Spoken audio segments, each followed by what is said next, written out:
सवरिया रे राम रे आ, आ, अरे मोरे रामा हो राम।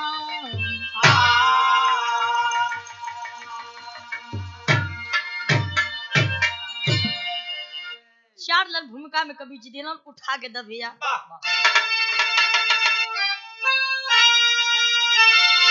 तो हल्दी घाटी की माटी लहू मांगती है, तो हल्दी घाटी की माटी लहू मांगती है, तो कफन मांगता है सपूतों का सेहरा।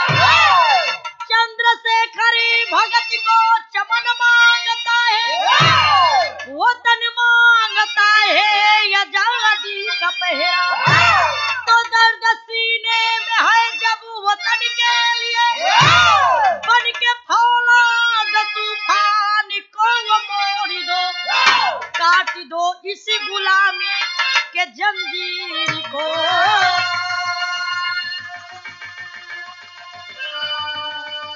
साल हिंजड़े इनका तारों को तोड़ दो।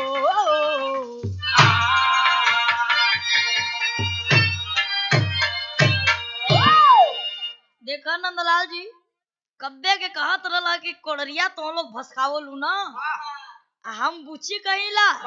अरे सुना सुना अभी बुतरू वाला बुतरू तनी समझ लम। देखो तोरे बदे एक ठे लहावत है, अगर लह जाई तो ठीक है बा, आ नाहियो लही तो चलम तोरे बदे हइये नहीं। हम कहिला का कहिला भैया,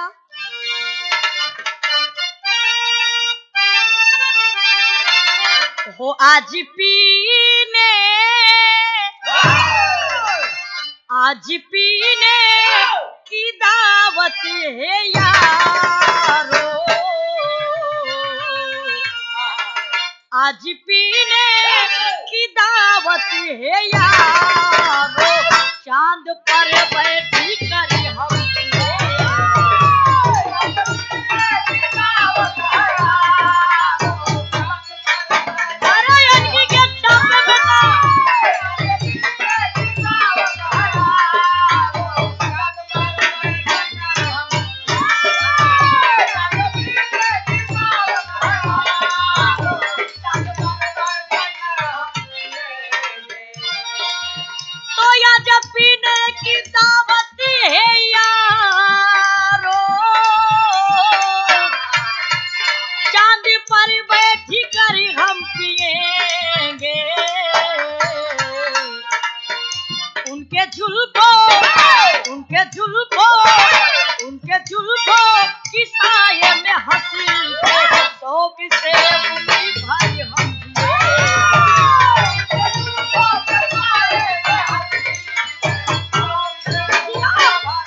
हम केहू के बोली ना बड़ी सीधा गवैया, लेकिन जे हमसे बोलेला ना, देखा विष्णु दादा समझा द, आज जे हमसे बोलेला ओके हम छोड़बो नहीं कर।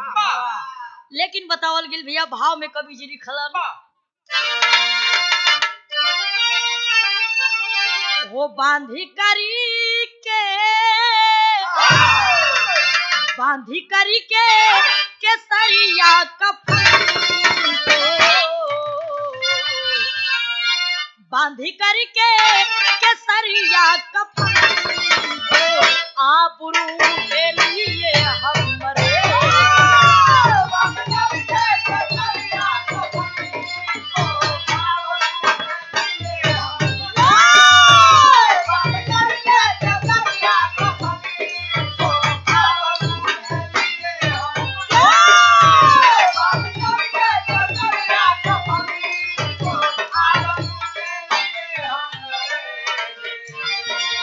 तो बांधी करके केसरिया कफन को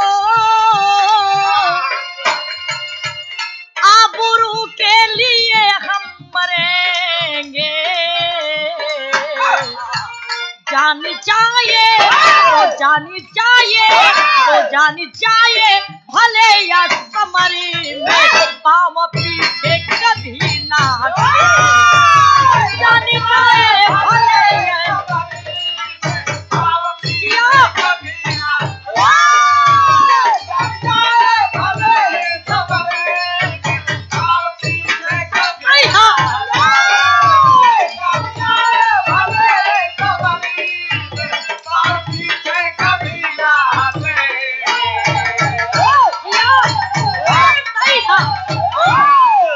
हमारे देश के नौजवान ललकारने लगे हरे देश के लिए भरे कट जाई लेकिन हमन के पांव पीछे कबो हटी ना लेकिन ओ समय बतावल गई कवि जी जौहरी शहर में भाव लिखलन भैया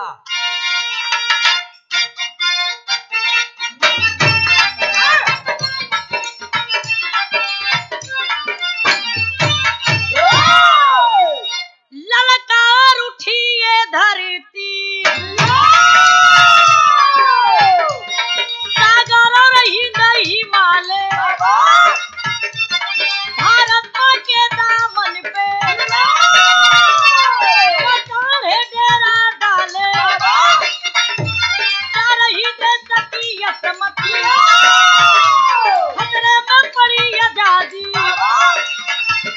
आए मेरे वतन के नाहर निकलो बन के फौलादी ऐ बाप सुनो एक डामे खेलेंगे खून की होली अब छोड़ के भागो भारती बंद करेंगे गोली है कौन पानी तुझ में आकर के हाथ मिला लो ये फिरंगी साले उड़ करके ये जमाले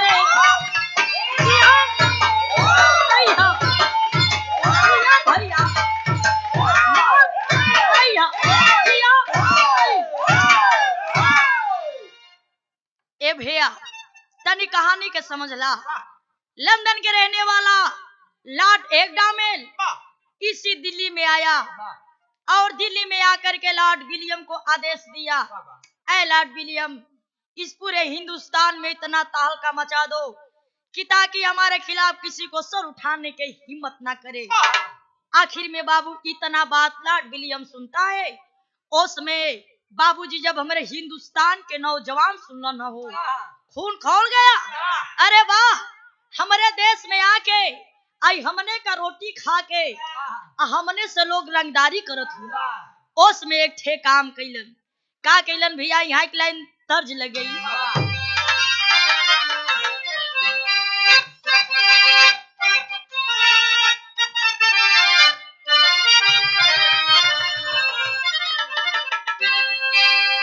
देखा हो नंदला अरे तोरे नियर कोनो मर्द रह ओ सारे के एगो मेहरारू ले पेट ना भरत रह उ एगो नहीं तीन तीन गो मेहरारू रखले रह कहल जाला कि जेकर अंत हो जाले तो ओकर कोनो दवाई ना होला ये कोनो मेहरारू अपने मर्द के समझावत बा कि समझ जा समार दा बिसुड़ू दादा आगे में बड़ी ठोकरी आगे पड़ी कहत बे का कहत बे भैया हो सैया काहे कैला हमारा पे ये फतिया हो सैया काहे कैला हमारा पे ये फतिया हो सबतिया लिया के घरवा सैया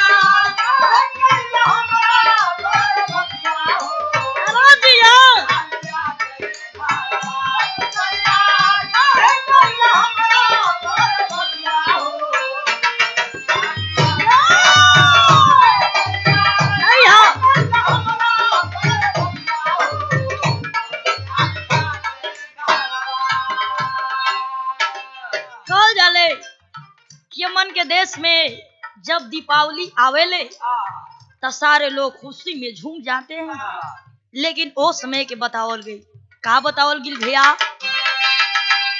झूमती त झूमती आइल बा दिवाली वाला दिनवा हो त झूमती आइल बा दिवाली वाला दिनवा हो किया नमा ई आजादी के जगी झूमती आइल बा दिवाली वाला दिनवा हो झूमती आइल बा दिवाली वाला दिनवा हो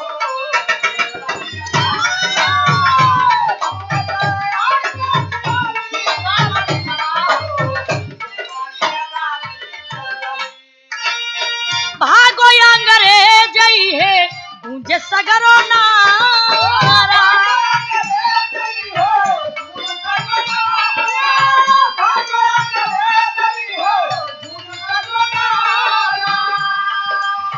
लहरी वो ताना पर तिरंगा मोर प्यारा लहरी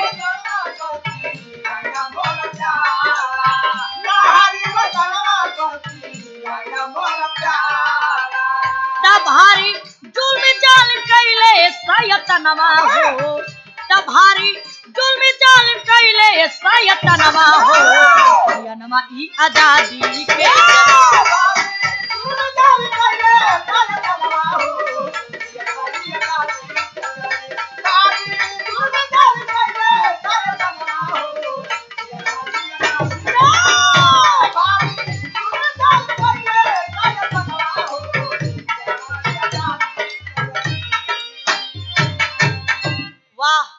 हमारे देश के नौजवान जब इतना लोग ललकारते हैं लोग अपने में मीटिंग किए कि भैया दीपावली के दिन से हमन के दीपक जला के और क्रांति के शुरुआत की जाए तब तक से ये बात के लॉर्ड विलियम जान गए आज जब जनले बाबू ओ समय देखे कैले का बा यहाँ एक लाइन तर्ज बदल गई भैया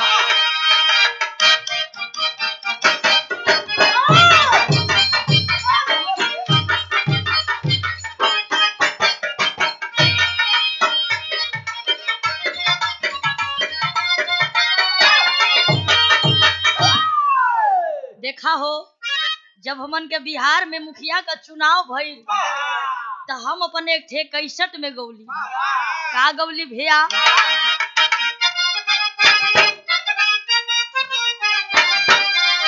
रह फुटानी में देखा बुसुड़ दादा जब केहू का मेहरारू के मरद कुछो में जीत जालन तो मेहरारू का छाती दुगुना हो जाए तो सुना हमरो मरद मुखिया में जीत गई बा ऐसे हमरो छाती दुगुना हो गई बा हम कही लका रह फुटानी में हम तारा फुटानी में रह फुटानी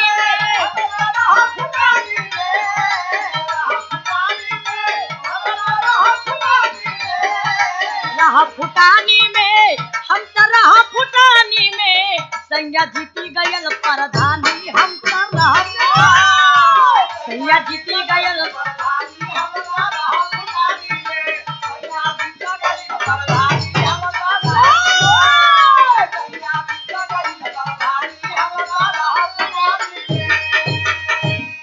लेकिन कमीना ओ अंग्रेज चारों तरफ आग लगाने लगा कौन आग लगाओ द भैया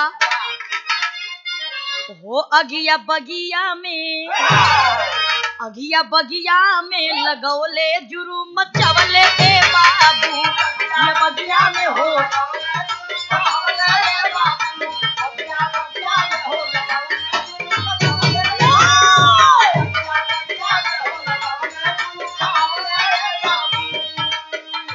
जुर्म चवले ए बाबू जुर्म चवले बाबू जुर्म चवले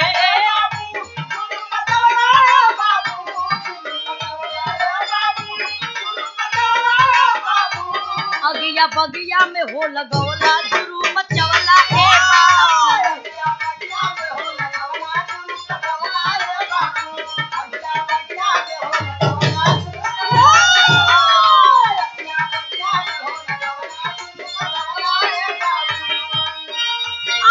सपूत गईले देशवा के मारी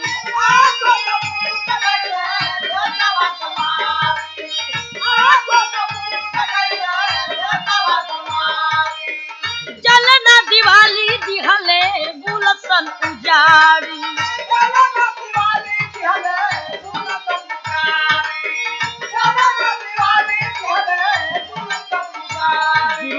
मचवला ए बाबू जुर्म मचवला ए बाबू जुर्म मचवला ए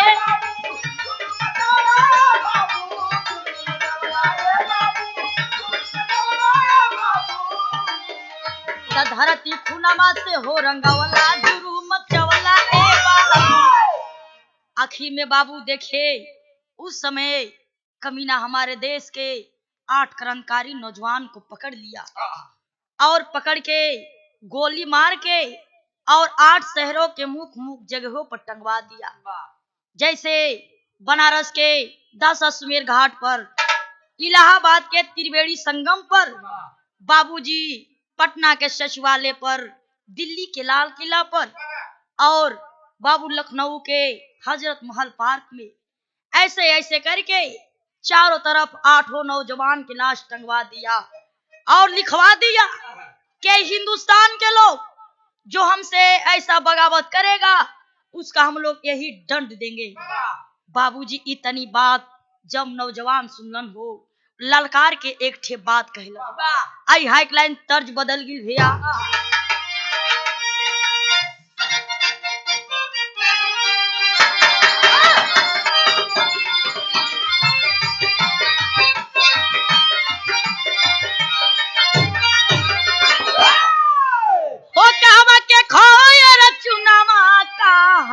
के हो पान। लेकिन भौआ में कवि जी बड़ी अच्छी बात लिखल। का लिखलन भैया? अबर वतनम पबीरवा दे दिहल हो जा,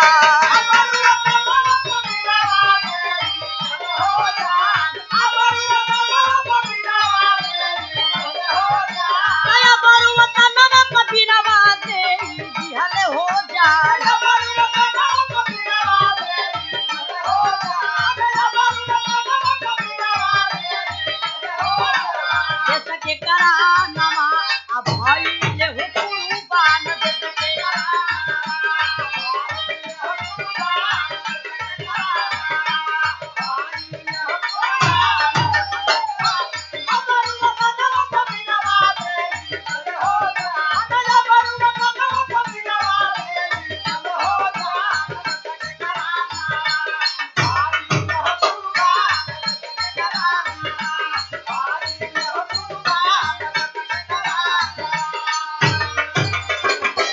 बाबूजी देखे तब तक से हमारे देश के क्रांतिकारी नौजवान तैयार हो गए।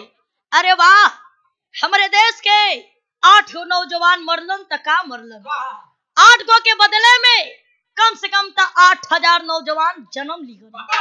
लेकिन बाबू ओ अंग्रेजवा के बेंग बोल के अपने भाषा में एक ठे बात कही। का कहलन भैया?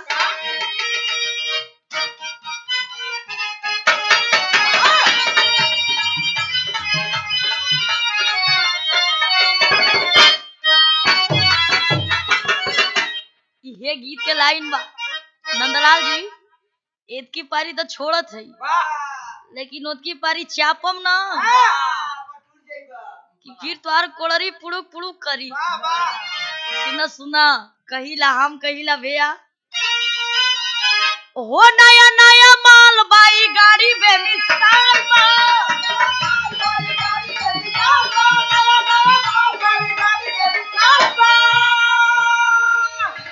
क्रांतिकारी नौजवान ओ अंग्रेजवन की कहत हुआ रोब तोहार झार दे बतक बत फार दे।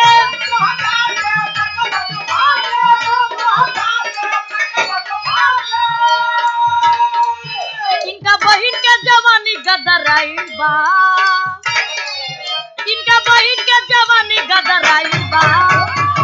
सार इहो बहनोई को दे आइबा। सुना सुना नंदलाल जी सुनो।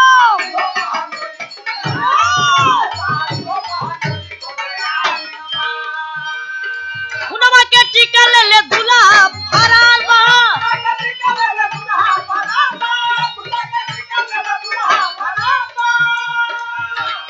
सीनवा पर धक्कर सबकर 16 आकार बा।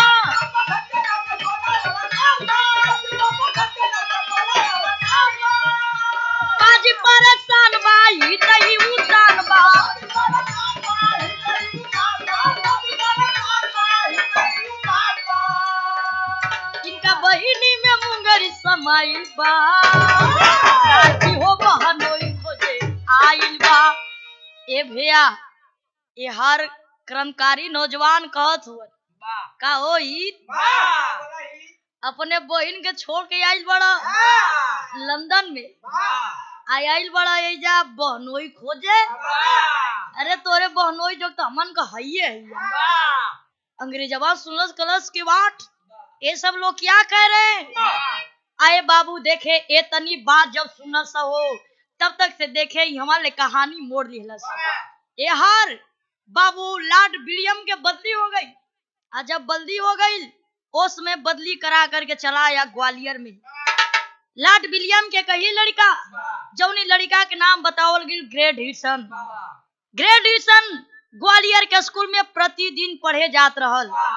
बाबूजी वही ग्वालियर के स्कूल में ग्वालियर के रहे वाला 3 कर्मकारी नौजवान जेकर नाम बतावल गए कृष्णचंद्र भारती, गोपाल, राजेश रोशन। तीनों लोगन के पढ़ते के दौरान में बाबूजी ग्रेट हिल्सन से और तीनों कर्मकारी नौजवानों से बाबू दोस्ती हो गई। ये तनी गहरी दोस्ती हो गई। ये तनी गहरी दोस्ती हो गई लोग कसम खा लिए भैया भले मैं अंग्रेज का लड़का हूँ लेकिन मेरा जन्म हुआ है इसी हिंदुस्तान में तो मैं हिंदुस्तानी हूँ। कलर लोगन की बाह ठीक बा भैया जब तू दोस्ती कई लेला तमन के तोहार दोस्ती निभावल जाई। कहल जाला कि जितने हमारे देशवा आजाद कराए ओला रहलन ओ से कई गुना हमारे देशवा गुलाम कराए ओला रहलन। एक जासूस जा करके बाबू लॉर्ड विलियम से कह दिया कि ए साहब तोहार लड़का ता यही ग्वालियर के रहे वाला 3 ठे कर्मकारी नौजवानन के संगे दोस्ती हो गई बा। आउ कृष्णचंद्र भारती के घरे रोज जालन खालन सुतेलन। इतनी बात सुनता है अपने घोड़े पर बैठा घोड़ा उठा लिया और चला आया कृष्णचंद्र भारती के घर। आई तो बतावल गई यहाँ विदेशिया लगल भैया कोड़ावा के मारा साहे बेटी और मतरिया हो तबो नहीं पतावा बतावे माई बुढ़िया दई दई घिसनावे लागा घोड़ावा चढ़ावे लागा तनवा से खुनावा बहावे माई बुढ़िया। बाबूजी उसी समय जा करके लॉर्ड विलियम मारने लगा बुढ़िया माई के। आज जब मारे लगल बा तब तक से बाबू ओकरे बेटवा चल आयल ग्रेट हिल्सन। जब आया है देख ले बाबू निकाल करके पिस्टल और अपने बाप के सीने में ताड़ातड़ गोली चला दिया। वहां तक से कि लॉर्ड विलियम धरती पर गिरा अपने दम तोड़ दिया और वहां से ग्रेट हिल्सन फरार हो गया। साइन बोर्ड पर लिखवा दिया भारत के क्रांति जिंदाबाद अंग्रेजी शासन मुर्दाबाद। जब अंग्रेज लोग इतनी बात सुन रहा हो बाबूजी उस समय 10,000 रुपया की इनाम रखवा दिलन। लेकिन बतावल गई भैया का बतावल गई तेरी लगल अरे ऐसा कोई होने वाला ना होई बाप संग किया बगावत बागी लंदन वाला।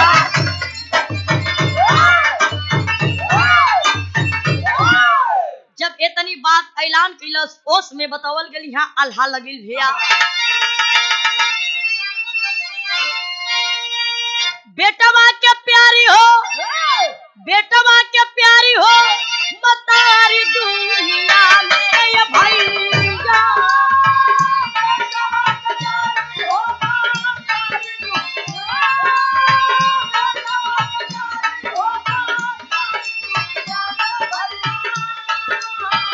बहिनी के प्यारी हो बीरा नावा महा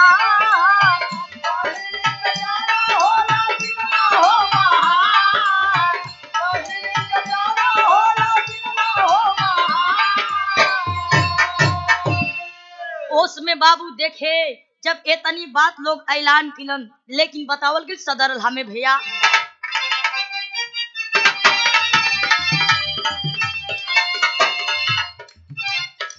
जो ने बहिन के हाथे रखिया बधवाली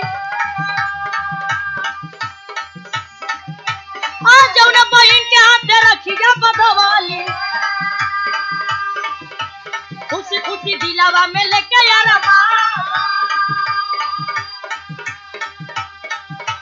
आ जौन भाई के हाथे मैया पूजवाली आ जौन भाई के हाथे मैया पूजवाली लमिया बहादुर बना रणा मैदान। बाबूजी वो समय देखे इधर गोपाल के घर आके एक दिन खाना खा के सुतलन अंग्रेजी पुलिस के पता चल गई आके लोग घर के घेरवा लेलन। घर के अंदर जा करके बाबू ग्रेट हिटसन के लोग पकड़ के हाथ में हथकड़ी लगा के और ले जा करके लोग ग्वालियर के जेल में बंद कर दिए। जब जेल में बंद कैला हो ओस में ललकार के एक ठे बात कहलन खड़ी में बतावल गिल भैया दिन मिली आजादी हमारा के बताई हबीराना तब दिन जेलवा में आजादी के जलाई दिया।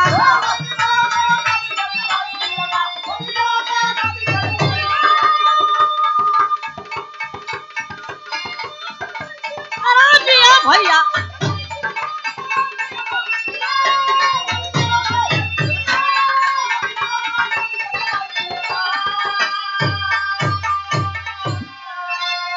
जेल के अंदर से ग्रेट हिटसन ललकार के कहलन कि भैया अगर जा दिन हमार देश आजाद होई ओ दिन हमारे एक लोग बतैहा यही जेल में तिरंगा झंडा लहराई और यही जेल में दीपावली मनाई दीपक जलाई। लेकिन बतावल गेल भैया आजादी से पहले फांसी ऊपर झूली गई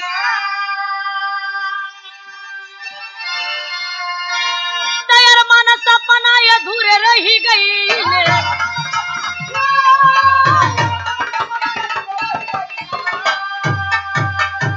तो छोड़ के भारत भूमि नहर हो गई सपना तो वो दिन जेलों में आजादी के जलाई दिया।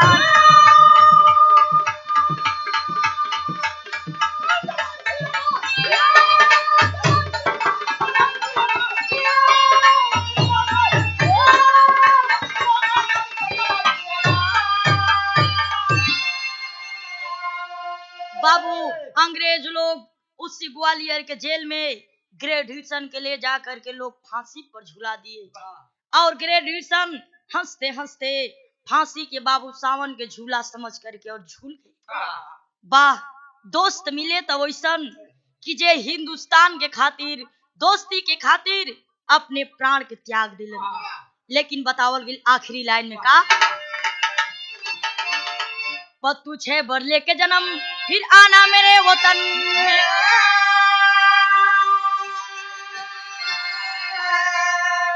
काशी बोलू सुखनंदन के